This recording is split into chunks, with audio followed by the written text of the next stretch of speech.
The Epistemic Refutation Paradox, Pillar 1, 2.1, I can know I exist, but I'm special, so I'm not too sure about. Let us begin where all secure knowledge must begin, with the inescapable fact of experience. Tripp's prison, the inescapable confinement within our own experience, forms the backdrop of this inquiry into knowledge. In this chapter, we establish the grounding for an entire meta-epistemic ontology, and explain why such grounding is necessary. We propose a foundational principle that confirms we can, in fact, have genuine knowledge in the form of our subjective experience, a truth that is logically undeniable. Yet this principle also marks the very limit of what can be known with certainty, a boundary we cannot breach. Simply put, the same reason we know with certainty that our experience is happening is the reason we cannot be absolutely certain of anything beyond that experience. Experience is undeniable but also inescapable. Through our inner subjective awareness, which is our only window on reality, we may attempt to flirt with objective truth, but we can never truly step beyond the confines of experience itself. This predicament is what we might call Tripp's prison. We are locked inside our own perspective. Paradoxically, as we shall see, this prison of subjectivity will turn out to be the very foundation upon which secure knowledge is built. 2.2 Why skepticism threatens knowledge. The core problem is that without a solid grounding for knowledge, one can argue that we never truly know anything at all. If all knowledge is filtered through subjective interpretation, and we have no indubitable foundation outside that subjective frame, then we must ask, is there anything we can actually know for certain? Epistemic skepticism, especially in its radical forms, posits that we cannot attain genuine knowledge. A radical skeptic will argue that all our supposed knowledge could be illusory, unreliable, or subject to deception. We could be deceived about even our most basic perceptions and never realize it, since every bit of information is mediated by our mind. René Descartes illustrated this concern with his famous evil demon hypothesis. Descartes, 1993. Imagine an all-powerful deceiver manipulating your thoughts and senses so completely that everything you perceive is false. In such a scenario, how could you know anything about the true nature of reality? In modern terms, we find similar scenarios in the brain in a VAT thought experiment or simulation theory, the idea that perhaps you are just a brain hooked up to electrodes in a laboratory, or a mind living in a perfect computer simulation, experiencing a fake world fed to you by scientists or machines. If that were true, then all your experiences would be artificially generated, and an external reality, if it exists at all, would be unknowable to you. David Hume posed a different, but related, skeptical challenge known as the problem of induction. Hume, 2007. Even if our experiences are genuine, repeated past experiences, still don't guarantee future certainty. Just because the sun has risen every day in the past, how do we know with absolute certainty that it will rise again tomorrow? Until it actually does rise, we don't know it. We only have a strong expectation based on past observations. In practice, we all operate with beliefs that fall short of absolute certainty. We assume the sun will rise. We assume our car will start. We assume bread will nourish and not poison us, which means much of what we call knowledge in daily life is really provisional belief based on past experience rather than infallible truth. We are, in a sense, perpetually waiting for events to play out to truly confirm our assumptions. David Hume's insight underscores that our everyday knowledge often lives on a level far below the philosophical ideal of justified true belief. This is a major logical issue. If the radical skeptics are correct, and nothing can be known for sure, then no knowledge can be properly justified. All of science, reasoning, logic, and common sense would be undermined at the root, reduced to elaborate guesses or illusions, with no real grounding. Everything we proudly call knowledge would turn out to be just a more complex form of personal opinion or belief, one that might be completely off base in ways we could never detect. Fortunately, skepticism in its most extreme form carries the seeds of its own defeat. It is ultimately self-defeating. If someone claims we can't know anything for certain, we have to ask how they claim to know that for certain. In other words, if no knowledge is reliable, then the assertion of universal ignorance itself wouldn't be reliably known to be true. Thus, pure skepticism cannot conclusively prove that we know nothing without contradicting itself. This logical stalemate suggests that there must be some starting point of certainty, however basic, that even the skeptic cannot deny. The challenge is discovering what that starting point is. 2.3 How philosophers tried and failed to overcome skepticism. Thinkers throughout history have wrestled with the specter of radical doubt, and many have offered ingenious solutions, yet none have fully quelled the problem. The difficulty is finding a foundation for knowledge that doesn't itself rely on some unproven assumption. In philosophical terms, the goal is to bridge the gap between ontology, what exists, and epistemology, how we know that, in a way that cannot be toppled by skepticism. Let's briefly look at a few famous attempts and why they ultimately fell short of completely escaping Tripp's prison, and why there was never a need to. René Descartes, cogito, Cogito ergo sum, I think, therefore I am. Descartes, 1993, in the 17th century, confronted radical doubt head-on. He imagined all the worst-case scenarios, dreams, illusions, an evil demon deceiving him, and found that nearly any belief about the external world or even mathematics could be doubted. However, he identified one thing that could not be doubted, the existence of himself as a thinking entity. Even if an evil demon were deceiving him about everything, the very fact that he was being deceived meant there was a he to be deceived. René Descartes captured this insight in the statement cogito ergo sum, I think, therefore I am. In other words, the act of thinking or doubting proves the existence of the thinker. This was a groundbreaking foothold against total skepticism. But its scope was limited. The cogito only guarantees that something, a mind, a self, exists to do the thinking. It doesn't tell us what that thinker is, what it's capable of knowing, or whether an external world truly exists outside the mind. René Descartes managed to secure one small island of certainty, the existence of oneself, but he could not, by this insight alone, bridge from that island to the vast continent of external reality. In fact, René Descartes went on to invoke God's benevolence to trust our clear and distinct perceptions, a move that itself requires a leap of faith. The cogito, while sound, proved only a partial victory. It showed that at least one thing is true beyond doubt, but it left many questions unresolved. Kant's transcendental idealism, Kant 1998a. In the late 18th century, Immanuel Kant tried a different tack. He agreed that we can never know things in themselves, the nominal reality beyond our perception, with certainty. However, he proposed that the human mind comes equipped with certain structural frameworks, space, time, causality, etc., which it imposes on the raw data of experience. In Kant's view, much of what we consider reality is in fact shaped by our own cognitive faculties. We don't passively receive an objective world. We actively organize our experience according to innate mental principles. This idea explained why science and reason seem to work, not because we grasp the world as it truly is, but because the world for us, the phenomenal world, is inherently filtered and structured by our minds in a consistent way. Kant thus carved out a compromise. He accepted that the ultimate reality might be unknowable, but claimed that the structure of our experience is reliable and universal to us as observing agents. The catch in Kant's solution is that it still assumes something is given, namely that our mental structuring of experience is valid. Kant had to trust that our built-in intuitions of space, time, causality, etc., are not themselves profoundly deceiving us. Why should we trust the cognitive lens through which we view the world? A clever skeptic could still ask, what if the very machinery of understanding in our brains is flawed or misleading? We have no vantage point outside our own minds to verify that our innate cognitive framework lines up with an external truth. Thus, Kant replaced one assumption, trust our senses, with another, trust the fundamental soundness of our mind's structuring of sense data. It was a brilliant move, but it didn't eliminate the need for an assumption. It merely relocated it.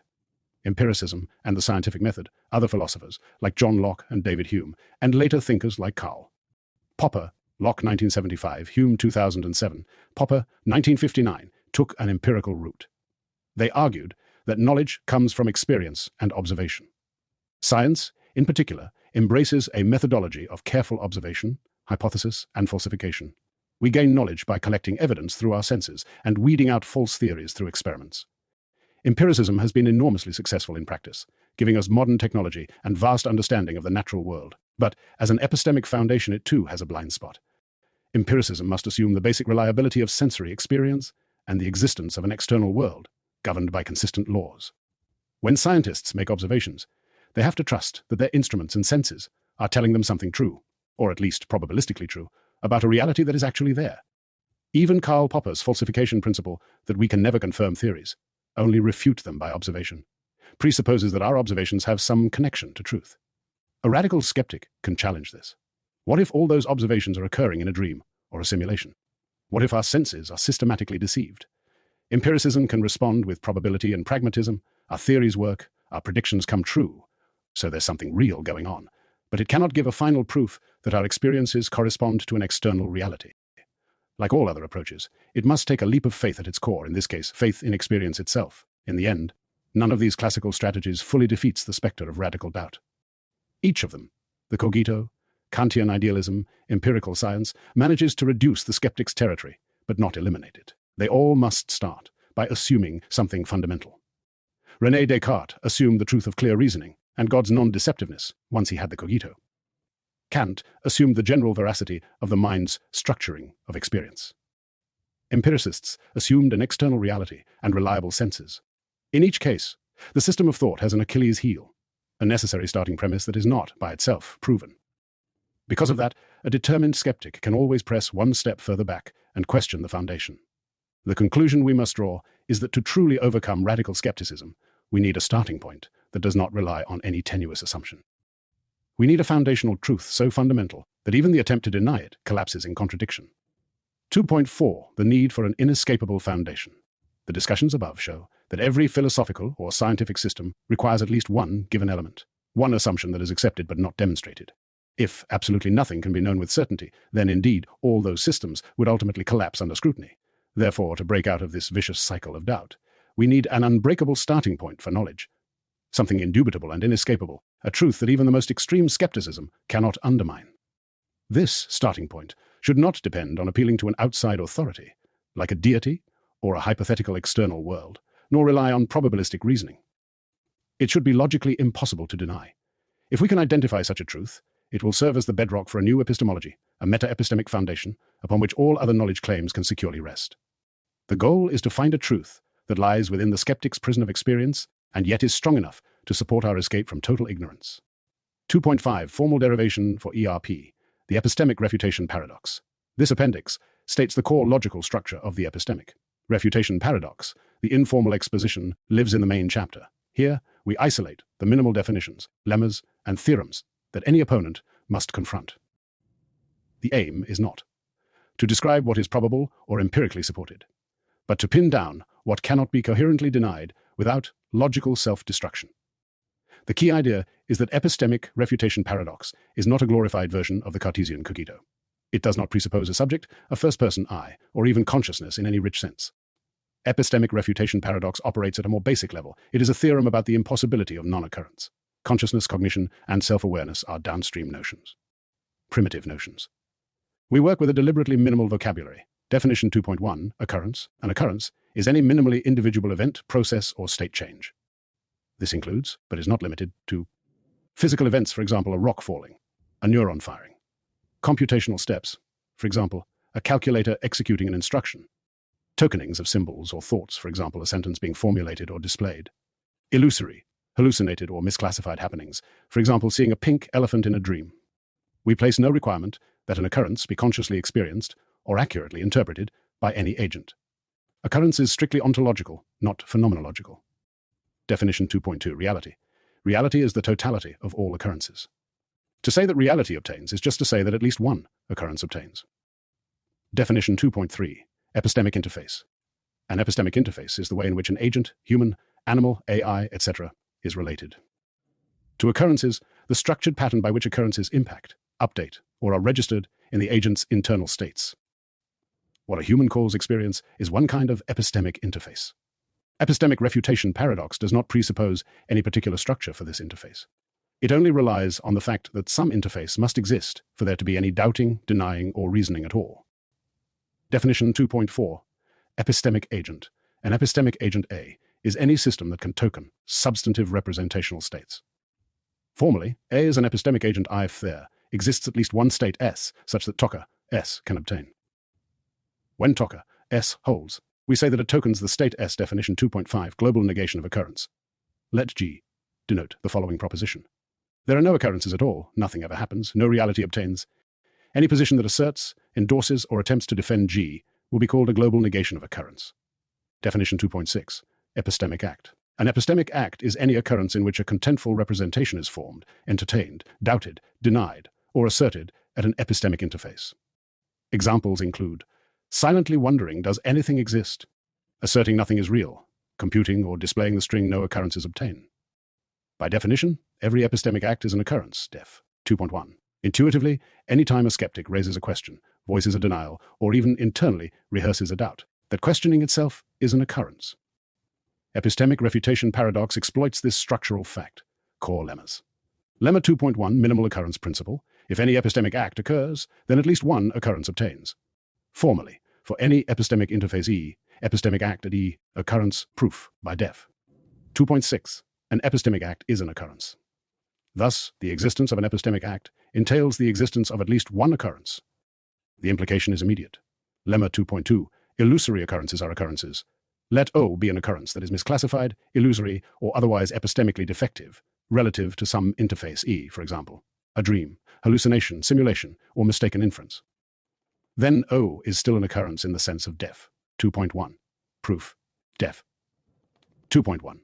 Places no constraints on correctness, veridicality, or awareness.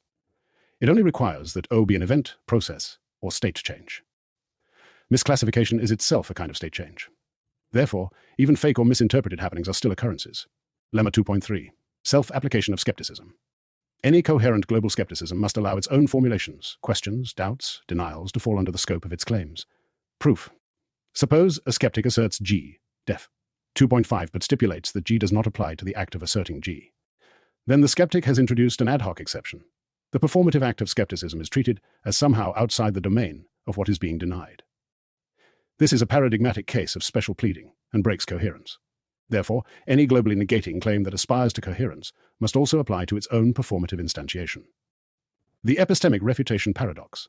We can now state the central result. Theorem 2.4, epistemic refutation paradox, epistemic refutation paradox. Let an epistemic interface E be such that at E the proposition G, no occurrences obtain, is entertained, asserted, or denied. Then, G is necessarily false at E. Consequently, for any epistemic interface capable of formulating G, it is inescapably true that reality obtains. Proof. Assume for contradiction that G is true at E, that is, that no occurrences obtain. However, by hypothesis, at E, there is an epistemic act, G is being entertained, asserted, or denied. By lemma 2.1, the existence of that epistemic act entails that at least one occurrence obtains. Thus, under the assumption that G is true, we derive that an occurrence both does and does not obtain. This is a contradiction. By lemma 2.3, a global denial of occurrence cannot escape this entailment by exempting itself. Therefore, G cannot be true in any context where it is formulated. Hence, for any epistemic interface E that can host the formulation of G, it is necessarily the case that at least one occurrence obtains at E by def. 2.2. Reality obtains at E corollary 2.7.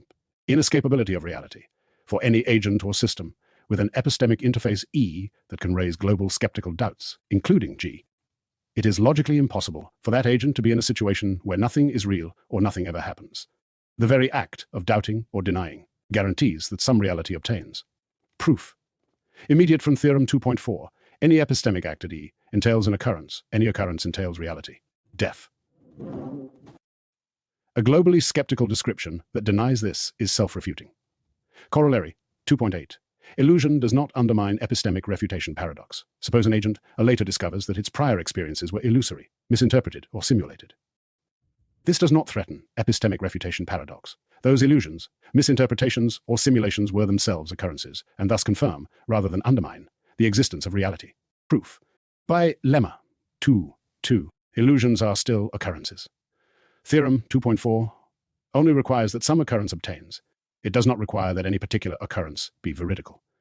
Therefore, discovering that some occurrences were illusory leaves the core entailment untouched. Reality obtains.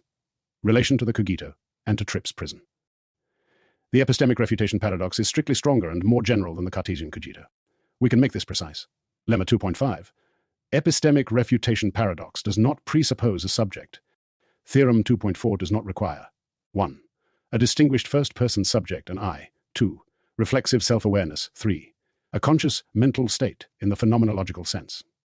It only requires that there be an epistemic interface E at which some epistemic act occurs. Proof. The proof of Theorem 2.4 refers only to occurrences and to epistemic acts as a subclass of occurrences, def. 2.6%. No premise involves an explicit subject, qualitative feel, or meta-awareness. A calculator executing a program that prints.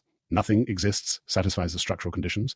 There is an epistemic act, the production of that string, which is an occurrence, and thus falsifies G. Hence the result is independent of any substantive theory of consciousness. Remark 2.9. Beyond cogito, ergo sum. The Cartesian cogito, I think, therefore, establishes the existence of a thinking subject whenever thinking occurs. Epistemic refutation paradox, instead, establishes the existence of reality whenever any epistemic act occurs, whether or not a thinking subject is properly in view. It does not even require that the agent correctly categorize its own state as thinking. In that sense, epistemic refutation paradox is more fundamental. It proves occurrence, and hence reality, without first proving an I-consciousness, selfhood, and cognition are downstream of this minimal lattice of occurrence. Remark 2.10, Tripp's prison as epistemic condition. Tripp's prison, developed in a later chapter, analyzes the fact that any finite agent is trapped behind its own epistemic interface. Such an agent can only access occurrences as they show up to that interface. This explains why, in practice, we humans talk in terms of experience.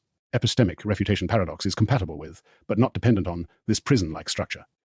From the inside of an interface, the only way to register occurrences is via some mode of experience. But the proof of epistemic refutation paradox itself does not rely on the special status of human experience. It relies only on the structural fact that no global negation of occurrence can be coherently performed. Epistemic grounding principle. Definition 2.1%1. Irrefutability as epistemic ground. A proposition P is an epistemic ground if every attempt to deny P is self-refuting in the manner of theorem 2.4. Such propositions cannot be coherently denied from within any epistemic interface. They form the non-negotiable backbone of any rational worldview. Theorem 2.6. Reality as epistemic ground.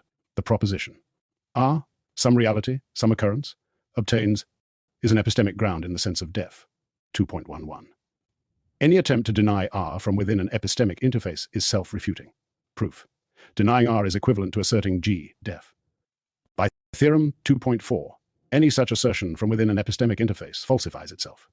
Hence R is an epistemic ground. Corollary. 2.12. Epistemic refutation paradox is the first pillar of existential logicism. Any philosophical or scientific framework that attempts to model reality from the perspective of an epistemic agent must presuppose R as an epistemic ground, on pain of self-refutation. Existential logicism explicitly acknowledges this and builds all subsequent pillars: illusion of nothingness, logical elimination of infinite regress, persistent present, spectrum of consciousness, contingency guillotine, deterministic moral forces, on top of the lattice of occurrence secured by epistemic refutation paradox. Summary for the impatient expert. For a reader who wants the entire logical content of epistemic refutation paradox in 3 lines. 1. Any denial, doubt, or assertion is an epistemic act, and hence an occurrence. 2. The global claim no occurrences obtain, G, therefore contradicts the existence of the very act in which it is formulated. 3. Consequently, any epistemic context in which G can be raised is necessarily one in which reality obtains. Radical. Metaphysical skepticism about the existence of any reality is thus logically impossible from within that context. This is the epistemic refutation paradox. Skepticism, when pushed to the absolute denial of occurrence, destroys itself and thereby reveals the one thing it cannot erase, the fact that something is inescapably happening. 2.6 Trips prison. Please try to enjoy your stay. We are all locked within a cell. This is the lens of our experience. Just as the cogito proved, we can know we exist within this cell. Trips prison will prove that we can also be certain there are other cells and other prisoners. Thus we can agree we are all within this prison, isolated by the structures unique to us, but still part of a larger structure. Finally giving a common ground for which to build human knowledge. Because if we agree we exist, and our experience is real, we can then use that grounding to begin to agree what we in fact exist within. This is where the epistemic refutation paradox, ERP, comes in. ERP is a principle designed to solve the very problems we've been examining. Instead of assuming a foundation for knowledge, as previous thinkers were forced to do, we prove one. The paradox operates like a philosophical judo move. It uses the momentum of any attempted refutation to prove itself. In simple terms, ERP states that subjective experience is undeniable. Any effort to refute the reality of experience only ends up reaffirming it. If someone were to claim, experience isn't real, we can't even be sure we are experiencing anything, the very act of making that claim is itself an experience. You, as the skeptic, would be experiencing your own doubt. Even in the most outlandish scenario, say you argue that you are a character in someone else's dream and nothing is real, the fact remains that there is still something it is like to be you in that moment, having that very thought.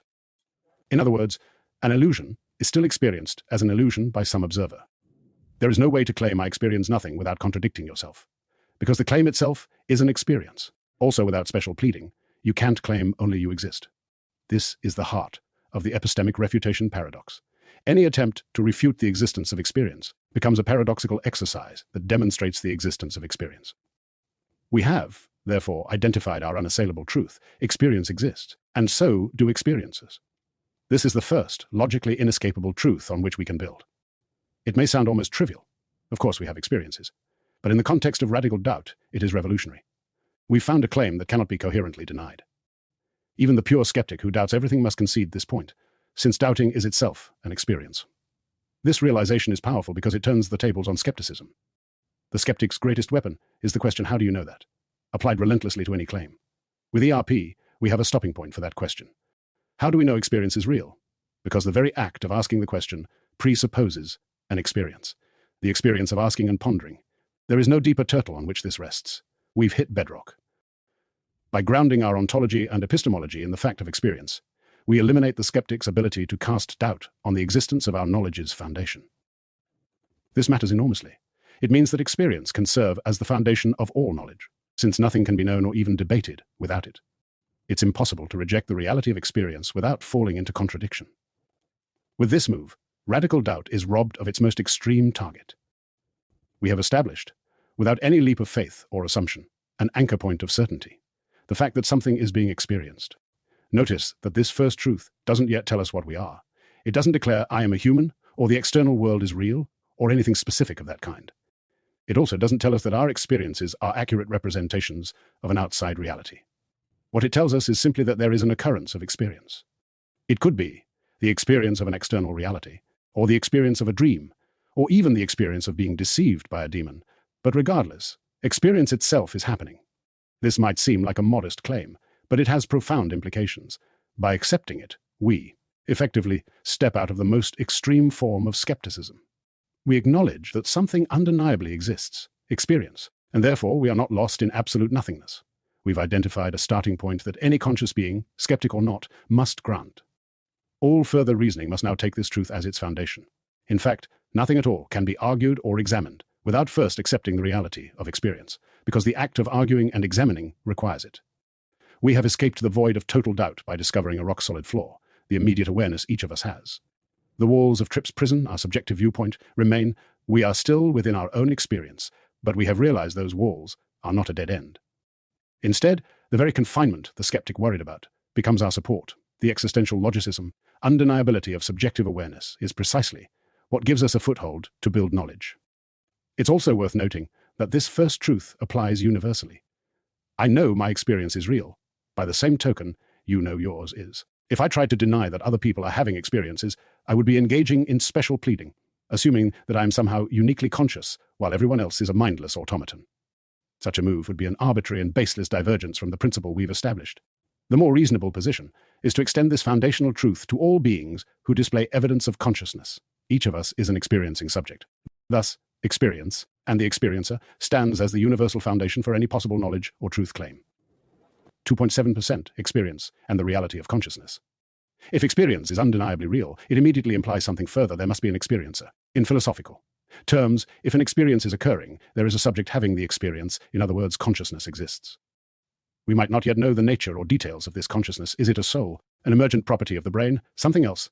But we know that something is conscious. The fact of experience is the fact of consciousness. This might seem obvious, but it has important consequences in philosophical debates. One immediate payoff is that it refutes positions like eliminative materialism, which claim that consciousness is somehow an illusion or that subjective awareness isn't fundamentally real. According to eliminative materialism, what we call mind or qualia might just be a misinterpreted byproduct of brain activity with no real existence of its own. ERP shows why that stance is mistaken. If someone says consciousness is not real, it's just an illusion, we must ask an illusion to whom? If there is an illusion being perceived, then there is a perceiver, which means consciousness. Even the illusion of consciousness presupposes a conscious entity that is under the illusion. Thus, one cannot declare consciousness unreal without undermining their own statement. The existence of experience guarantees the existence of consciousness in the basic sense of an aware subject. We see a similar resolution with radical skepticism about the senses. A skeptic might say, our senses deceive us, therefore, what we perceive, and by extension our consciousness of it, might be false or not real. It is true that our interpretations can be mistaken. We might see a mirage that looks like water when it's not, or think we hear our name when it was just the wind. But even in cases of deception, there is still an experience happening, the visual experience of the mirage, the auditory experience of a sound. Something is experiencing the misperception. In short, whether our experiences correspond perfectly to external reality or not, the having of experience is incontrovertible. There is no scenario in which you manage to doubt away the existence of an experiencing self altogether. You can doubt what you experience, but not that you experience. By establishing that experience exists, therefore, an experiencer consciousness exists, we have secured a fundamental ontological truth. Consciousness, at least in this minimal sense of a subjective point of view, is real. It is not an abstract concept or a convenient assumption. It is an actuality that cannot be denied without logical inconsistency. This realization places consciousness at the center of our foundational ontology. Any worldview or philosophy that tries to treat consciousness as non-existent or negligible must be incorrect, because it contradicts the very platform on which any claim, including that claim, would stand. We now have, in summary, our first grounding principles: experience is real, and therefore consciousness is real.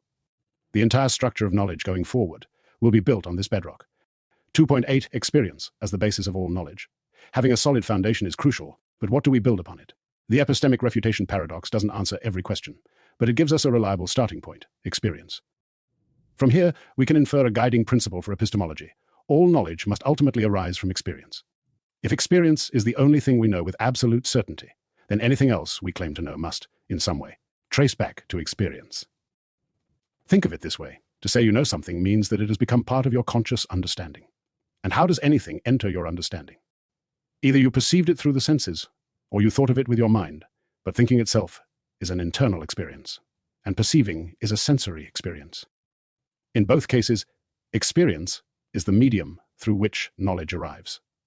There is no route to knowing that bypasses experience entirely. You cannot even talk about a piece of knowledge, or hold it in mind, without experiencing the thought of it. Therefore, experience isn't just the first thing we know, it is the conduit for all that we come to know. This stance has powerful implications and helps clarify long-standing debates in epistemology. Take pure rationalism, for example. Rationalists, like René Descartes in his later reasoning, or Leibniz, or certain modern philosophers, Descartes, 1993, argue that we can attain some truths purely by reason and logic, independent of sense experience. Mathematics and formal logic are often cited as examples of such purely rational knowledge. One can deduce the truths of geometry or arithmetic by thought alone, it seems, without needing to run experiments. However, the ERP perspective urges us to dig deeper. Where do the very concepts of our reason come from? We don't pluck logic out of a void. We experience ourselves thinking logically. We experience the intuitive obviousness of if a B and B C, then a C. And we verify logical conclusions by mentally seeing that they make sense. Even abstract reasoning happens within the theater of consciousness. The symbols of mathematics, or the steps of a proof, are experienced by the mind. In fact, we only label certain truths self-evident or logical because we have an inner experience of their clarity and consistency. If no one ever experienced the truth of a logical principle, could we say it's known? It would sit there, unknown and irrelevant. Thus, even the purest logical knowledge relies on the mind's experiential recognition of that knowledge. Now consider foundationalism. In the epistemic sense, the idea that there are basic truths, sometimes called axioms or self-evident truths, that need no proof and upon which other knowledge is built. Classic examples might be the laws of logic or simple mathematical facts, or even the evidence of the senses as basic givens. Foundationalists claim these truths are justified by their very nature. They are clear and distinct, or obviously true upon reflection, etc., rather than by derivation from other truths. ERP doesn't outright deny that some truths feel self-evident, but it provides an account of why they feel that way. Our experience of understanding them is so strong and consistent that we cannot even conceive of them being false. We consider 2 + 2 = 4, indubitable, not because numbers exist platonically independent of minds, but because any mind that grasps the concepts has the same unshakable experiential recognition of that truth. In short, foundational truths, too, are grounded in the way they manifest in experience. Without a conscious mind to perceive a proposition as self-evident, the whole notion of self-evidence doesn't apply. So even these foundations are only meaningful in relation to an experiencing subject. By asserting that experience underlies all knowledge, we effectively dismantle the idea that there can be knowledge from nowhere, knowledge that does not, at some point, come through a mind. There is no view from nowhere. Every bit of understanding is from the view of some experiencer. This doesn't mean we throw out logic or deny objective truth. It means we recognize that our access to any truth is mediated by consciousness. Consequently, the emergence of consciousness is the pivotal event that makes knowledge possible at all. Without conscious experience, the very concept of knowledge would be empty. Imagine a universe that exists with no conscious beings anywhere. In what sense could anything be known in that universe? Things would happen. Facts would exist, but there would be no knowledge of those facts. Knowledge, by definition, requires someone to know it. In summary, the Epistemic Refutation Paradox gives us a hierarchy. At the bottom is raw experience, the indubitable fact that something is happening. From that arises the certainty of consciousness, the experiencer. On top of that, all claims to knowledge must build, meaning that whatever we hold to be true, from the laws of physics to the results of a calculation, must ultimately be validated within experience, through observation, experiment, intuition, or reasoning in the mind. By realizing this, we place consciousness and experience at the center of epistemology. We also see that any attempt to bypass experience, whether by appealing to pure reason devoid of consciousness or divine revelation or anything else, will either secretly rely on experience somewhere or will fail to produce genuine knowledge. Thus, experience is the foundation of all knowledge. This insight undercuts extreme rationalism and foundationalism on one side and extreme skepticism on the other. It tells rationalists that even reason depends on conscious insight, and it tells skeptics that dismissing experience is not an option if one wants to claim knowledge of any kind. The groundwork is now laid for a coherent system. We have an unshakable starting point and an understanding that everything we know must arise from that point. 2.9% beyond I think, therefore I am. It's worth highlighting how the Epistemic Refutation Paradox builds upon and extends René Descartes' famous insight. René Descartes' cogito ergo sum gave us one data point of certainty. The self exists as a thinking thing. ERP, in contrast, gives us a structural certainty. Any thinking, doubting, or experiencing at all confirms the reality of experience, and thus an experiencer. Where the cogito was a single, first-person declaration, I exist, ERP provides a more general principle. Experience exists, for anyone who tries to deny it, in any circumstance. It's a broader net. It doesn't merely say I am, it says that in the very engagement of thought or debate, something real is happening, experience, which is an even more universal claim. By doing this, ERP moves us further along the path René Descartes started. René Descartes stopped with the certainty of self, and then had to do additional work, some of it quite controversial philosophically, to trust his perceptions of the world. ERP, however, reframes the starting point. It isn't just the existence of one as self that we can be sure of, but the existence of experience as a phenomenon. This shift might seem subtle, but it has advantages. It avoids any need to define what the self is, or to prove anything about God or the external world at the outset. It simply says, whatever else may be the case, there is an experiencing going on. From that, we immediately got to consciousness as real, without having to conclude exactly who or what that consciousness is. We also got to knowledge, must come via experience without having to assume the content of any particular experience is true. In a way, ERP is more modest and thus more robust than the cogito. It does not claim, therefore I am, which implies a certain entity. It claims, therefore, some conscious experience is undeniably real. This can serve as a foundation not just for one individual's knowledge, but for a shared epistemology. Everyone can plug themselves into the principle, since anyone who questions it is having an experience. In short, the Epistemic Refutation Paradox generalizes René Descartes' insight and sidesteps the additional assumptions he needed. It sticks strictly to what cannot be doubted and uses only that to build upward. This makes it a cleaner and, arguably, a more powerful starting point for a theory of knowledge. With ERP, we don't have to invoke any benevolent deities or assume a rational order of the world up front. We lean only on the existential logicism undeniability of experience and see what that lets us construct. We have already constructed the certainty of consciousness and the necessity of experience for knowledge. Now we can press further to see how even more complex concepts might be grounded on this base. One such concept is will, our sense of making choices and having agency. Is our will as inescapable as our consciousness? And if so, what does that mean for the age-old problem of free will versus determinism? 2.10 Reconciling will with determinism. You are an individual point within a larger system. You are made of a wave of deterministic factors, separate from factors, arise internally but still interacting with the larger deterministic structure of the universe. Your experience of causality is your experience of will. Experiential knowledge is what creates will, duty, and moral weight. One of the profound implications of acknowledging the primacy of experience is how it forces us to reevaluate the nature of free will. We have established that consciousness is real because experience is real. Consciousness, among other things, includes the experience of volition, the sense that we make choices, that we have a will. If experience is undeniable, then the experience of making a choice is also undeniable. In other words, will, at least in the subjective sense of I intend, I choose, I desire, is something real that we experience directly. Many people throughout history have argued about whether free will exists or whether everything is determined by prior causes. The ERP framework allows us to clarify this debate. It distinguishes between the reality of will as an experience and the freedom of will as an independent force. First, let's affirm the reality of will. We all feel that we make choices, we deliberate, we weigh options, and we decide. That feeling of deliberation is an experience, and as such it cannot just be brushed aside as non-existent. Some extremely strict deterministic philosophies have gone so far as to call free will an illusion, implying that our sense of choosing is like a trick the brain plays, and that in truth we're just automatons. But labeling it an illusion doesn't erase the phenomenon. Even if, say, our brain has already unconsciously decided something a split second before we become aware of our choice, we still experience the conscious intention and effort of choosing. That experience is a fact of our inner life. So in the spirit of ERP, we say, the experience of will is undeniably real to the conscious agent. However, Recognizing that will exists in the experiential sense is not the same as claiming that will is somehow independent of causality. This is where we must carefully distinguish will from the traditional notion of free will. The classical idea of free will, particularly libertarian free will, implies that our will is uncaused, that it stands outside the chain of physical events, able to initiate actions purely on its own. ERP does not grant that kind of free will. Instead, it suggests a reconciliation. Will is real, but will is also determined. How can both be true? Consider that every thought, every desire, every intention you have comes from somewhere. It has inputs, your genetics, your upbringing, your past experiences, the current stimuli around you, the state of your neurons at that moment, all of which shape what you decide. Your conscious decision-making process doesn't float above this causal stream. It is part of the causal stream.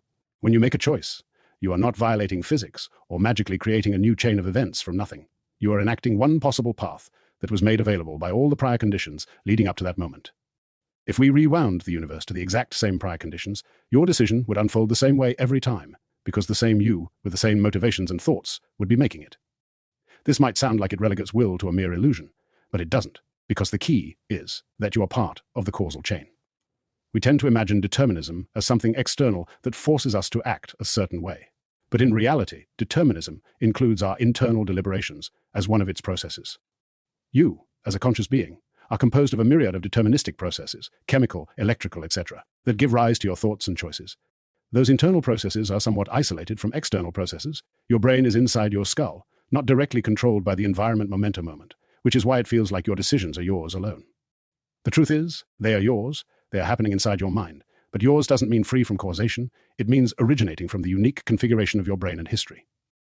In this sense, your will is autonomous. It operates from within you, and not someone else, but not independent of causality. It operates according to the laws of nature and the state of the world. Think of the deterministic universe as an enormous, complex wave of events unfolding. Within that ocean of causality, each of us is like a smaller wave, or current. The wave that is you rises and moves under the influence of deeper waters, but it also has its own coherent form. When your internal wave decides to turn left or right, it's not separate from the ocean, it's just a component of the ocean taking a particular shape. It feels free because it's not externally coerced in that moment. The causes of its motion are mostly internal. But if we zoomed out, we'd see that both the internal and external factors are part of one continuous deterministic fabric. No one has ever demonstrated a choice that was completely free of any prior cause. Such a thing would be a random, causeless event, which ironically wouldn't be under your control either. So either our choices are caused, in which case they are determined by something, or they are random, in which case they are not willed by us in any meaningful sense. The notion of a will that is completely free in a metaphysical sense turns out to be incoherent, a kind of logical impossibility. What ERP contributes here is the insistence that while our will may not be free from causation, it is still a real phenomenon that must be accounted for in any complete picture of reality. We do experience making choices, and that is a data point as real as any scientific observation. Any worldview that writes off our sense of decision-making as pure illusion is essentially denying a chunk of experienced reality. And remember, denying the reality of an experience is a self-defeating move. Instead, we integrate will into the deterministic framework. We acknowledge that I choose is a true expression of what happens. It's just that why you chose can be explained by your prior mental state and inputs. Thus, will exists as an experience and as a proximal cause of actions, but it operates within a network of antecedent causes. By embracing this, we avoid two extremes. On one hand, we reject the naive idea of libertarian free will that imagines choices popping into existence ex nihilo, from nothing, on. The other hand, we reject an overly simplistic hard determinism that dismisses our inner life as irrelevant. In the ERP-informed view, your inner experiences are part of the causal chain. In fact, they are the crucial part that directly precedes many of your actions. So when you decide to take a sip of coffee, it's true both that this decision was caused by your thirst, by your love of coffee, by your brain chemistry, etc., and that your conscious will was the immediate cause of the action. You lifted the cup because you wanted to. There is no contradiction here. Will is not some ghostly power. It is an emergent property of your brain's complex deterministic operation.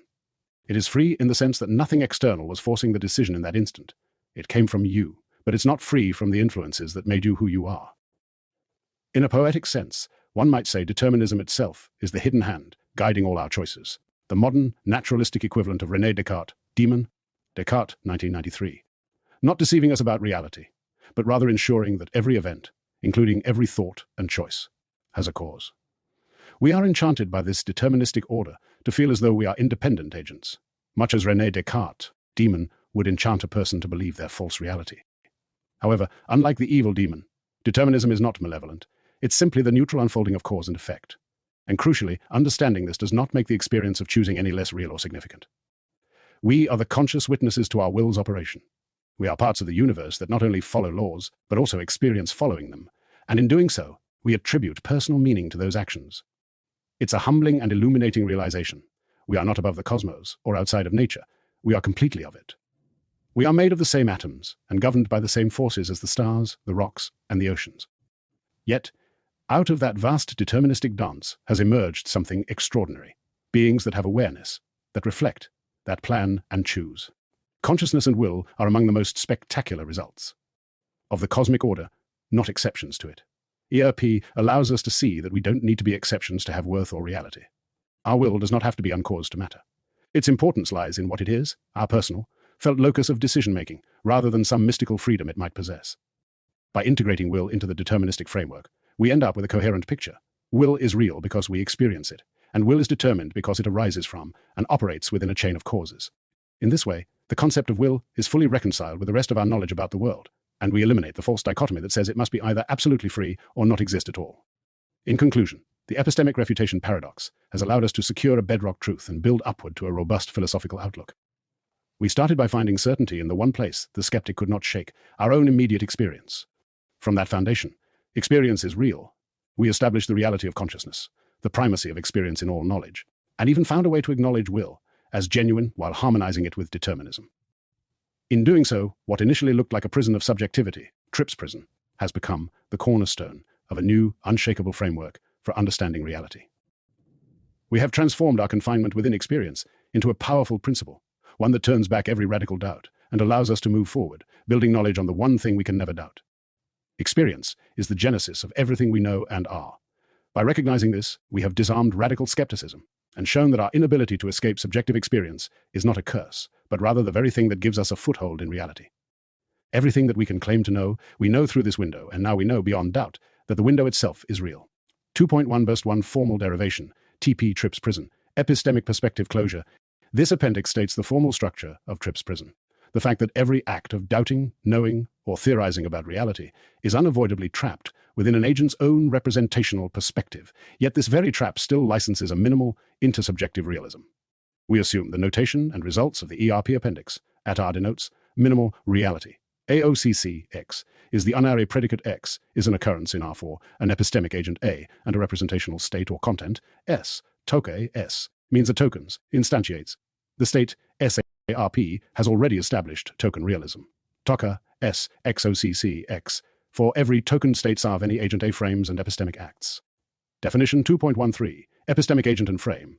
Let it be an epistemic agent in the sense of definition 2.4 from the ERP appendix, that is a system capable of instantiating representational states S so that toke S can hold. 1. The epistemic frame of A is the set. FR def equal to S or toke S is or could be realized by. Intuitively, FA collects all states that can function as how things can seem or what can be entertained for. A. Perceptions, thoughts, doubts, theories, simulations, memories, and so on. 2. A state S is frame internal for IFFSFA. Definition 2.14. Epistemic acts. Let it be an epistemic agent, and S a state in FA. We say that evaluates S, for example, endorses it, doubts it, treats it as a live possibility, classifies it as an illusion, etc. When there exists a higher order state such that Toka S and S encodes, in A's own representational scheme, some attitude toward S, for instance, S is true, S is only imagined, S is doubtful. We call such S an epistemic act state for S. Thus, any epistemic stance it takes toward a content S is realized as another token state internal to FA. Definition 2.15. Skeptical scenario. A skeptical scenario for an agent A is any state skeptic FA whose content purports to undermine the reliability or reality of A's other states. Formally, we require only 1. Skeptic FA and 2. A can perform epistemic acts about it, that is, there is some S with Toka, S, encoding an attitude toward skeptic. Typical examples include contents like, all my experiences are illusions. I am in a perfectly deceiving simulation. Nothing I perceive corresponds to reality. These examples are illustrative only. The formal results apply to any skeptic satisfying 1 and 2. Definition 2.16. Naive external view. A naive external view is a hypothetical state 5 claimed to describe reality from outside all perspectives. That is a description that 1. Purports to characterize R as it is in itself. 2. Is not a member of any epistemic frame FA for any epistemic agent A, including any putative gods, simulators, or superintelligences. Tripp's prison will show that such a V cannot play any role in reasoning without immediately ceasing to be external in this sense. Remark 2.17 ERP is minimal realism. The ERP appendix established that for any epistemic agent A and any state SFA actually tokened by a token S X OCC X, intuitively the bare fact that some token structure exists already guarantees that something happens in reality. Tripp's prison strengthens this by showing that every epistemic move is unavoidably such a token state, so no move can succeed in stepping outside all occurrence. Epistemic frame closure. We first capture the basic closure fact. Any live epistemic work an agent does is necessarily carried out inside its own frame. Lemma 2.7. Internality of evaluation. Letter B, an epistemic agent, and S, any state in FA. If it adopts any epistemic attitude toward S, for example, endorses it, doubts it, treats it as a live possibility, classifies it as illusory, then there exists an epistemic act state CFA, such that token S in particular, every act of considering whether S is real is realized as a token internal to FA. Proof. By definition 2.14, to adopt an attitude toward S just is to token some higher order state S'ing, encoding that attitude. Since it can token S, we have SFA by definition 2.13. Thus the evaluation of S is itself a frame internal token. Corollary 2.18, no epistemic step outside the frame.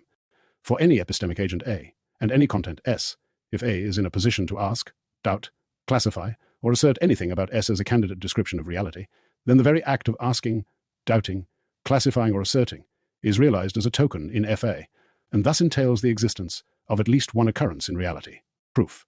Let S be any content A is evaluating. By lemma 2.7, there exists an epistemic act state SAFA with toka, ESPA, by ERP's token realism, remark 2.17, toka SXOCC, X. Hence, any live epistemic act keeps a inside a world with at least one occurrence. There is no epistemic operation that both I exists and 2 escapes this condition. Tripp's prison. We can now state Tripp's prison formally as a theorem of epistemic frame closure. Theorem 2.8, Tripp's prison and epistemic frame closure. For any epistemic agent A, 1. Every content S that it can meaningfully entertain as describing reality, including skeptical contents, is frame internal. If it can entertain S, then SFA. 2. Every such entertained content S is accompanied by an epistemic act state SFA with toka S. 3. Therefore, for any such S, toke S XOCC, X. In particular, no epistemic act by A, including global skeptical gestures such as perhaps nothing is real, can be both I, actually performed, and 2, situated outside the domain of real occurrences. Proof.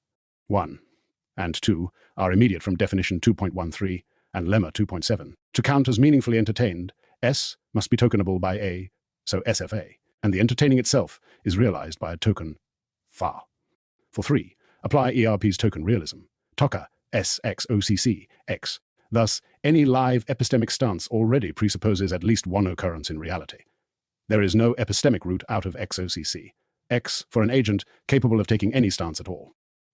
Corollary 2.19. Skeptical scenarios reclassify, they do not annihilate. Letter B, an epistemic agent, and skeptic, a skeptical scenario, in the sense of definition 2.15. Then, toka, a skeptic, XOCC, X, hence skeptical scenarios can, at most, lead A to reclassify what it takes its states to be about, dream versus waking, simulation versus base layer, etc., but they can never coherently establish that there are no occurrences whatsoever. Proof. If a token's skeptic, then skeptic FA, definition 2.13, and there is an epistemic act state, say ed, encoding A's stance towards skeptic with toka, SR, lemma 2.7. By ERP, toka, S, entails XOCC, X. Thus, any live skeptical scenario already presupposes the very minimal realism it would have to destroy to make nothing is real coherent. It may change what it says is happening, but not whether something happens. No view from nowhere.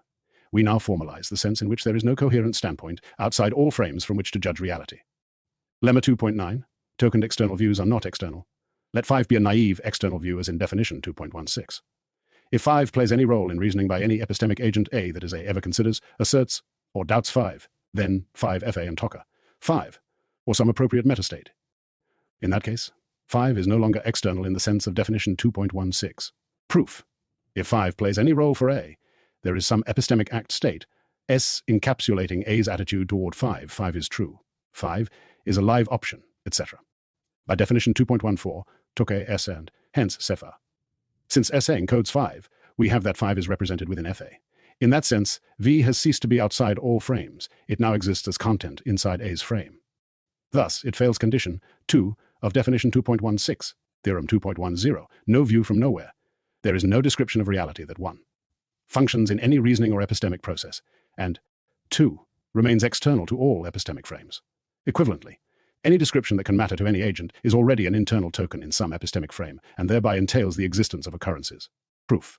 Suppose 5 is a description that functions in some reasoning by some agent A.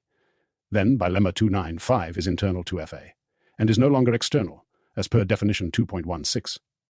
If instead V never functions in any reasoning by any agent, it is epistemically idle. It cannot play any role in supporting or undermining any claim about reality.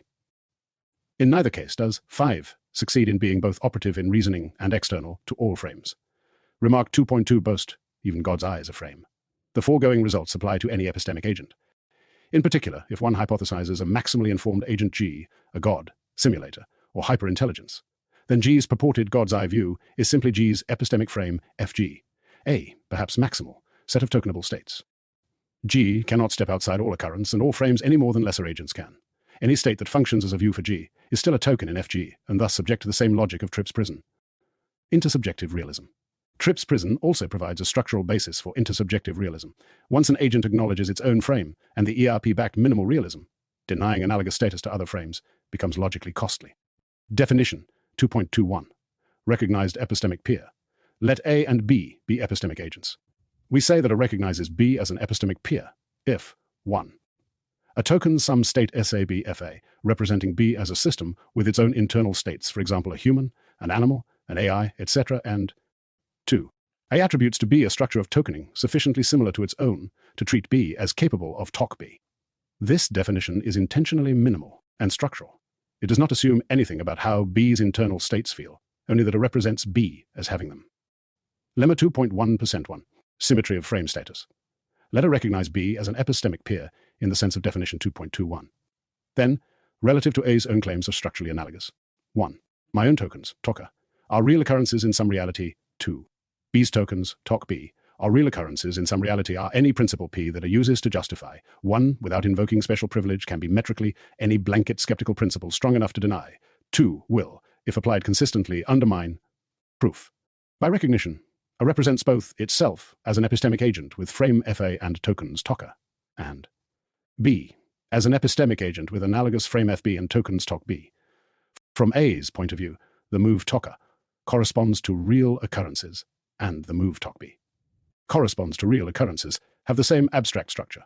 Each ties a family of internal tokens to occurrences in R.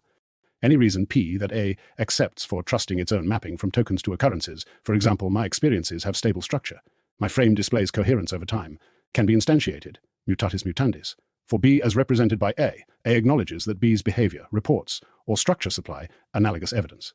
Conversely, a universal skeptical rule strong enough to sever the link between TOC B and OCC would, if not restricted by special pleading, also sever the link between TOCA and OCC. Thus, within own representational resources, 1 and 2 occupy symmetric logical roles. To affirm one and deny the other without further differentiation is to introduce an arbitrary asymmetry. Corollary 2.22. No cost-free solipsism or species chauvinism. Let it be an epistemic agent who 1. Accepts the ERP-backed minimal realism for itself, TOCA, XOCC, X, and 2. Recognizes summit peer, definition 2.21. Then any attempt by A to maintain. Only my own frame is genuinely real. B's frame is not requires either. A special pleading asymmetry that has no basis in the shared logical structure of frames, or the adoption of skeptical principles strong enough to undermine A's own minimal realism. In other words, within the logic of Tripp's prison, solipsism and species, or substrate, restricted realism come with a real logical price. Proof. Condition 1. Enforces that it treats its own tokening as tied to real occurrences. Condition 2 and lemma 2.1 establish that, from within A.S. representational resources, B's frame plays an analogous structural role. To affirm reality for TOCA, but deny it for TOC B, is thus to introduce either a non-structural, arbitrary exception in favor of A, special pleading, or a skeptical stance that, if applied symmetrically, would collapse A's own commitments.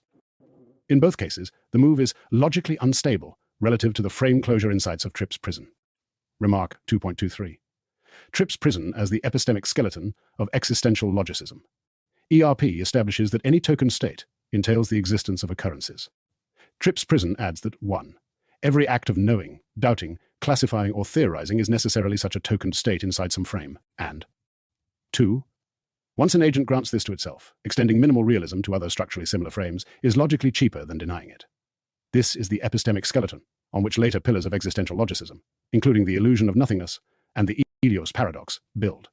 Regardless of what metaphysical picture one prefers, realism, idealism, simulation, even theology, any coherent picture must live inside this structure. There is no vantage point outside occurrence, and no cost-free way to reserve reality only for one's own frame. Chapter 3. The Illusion of Nothingness.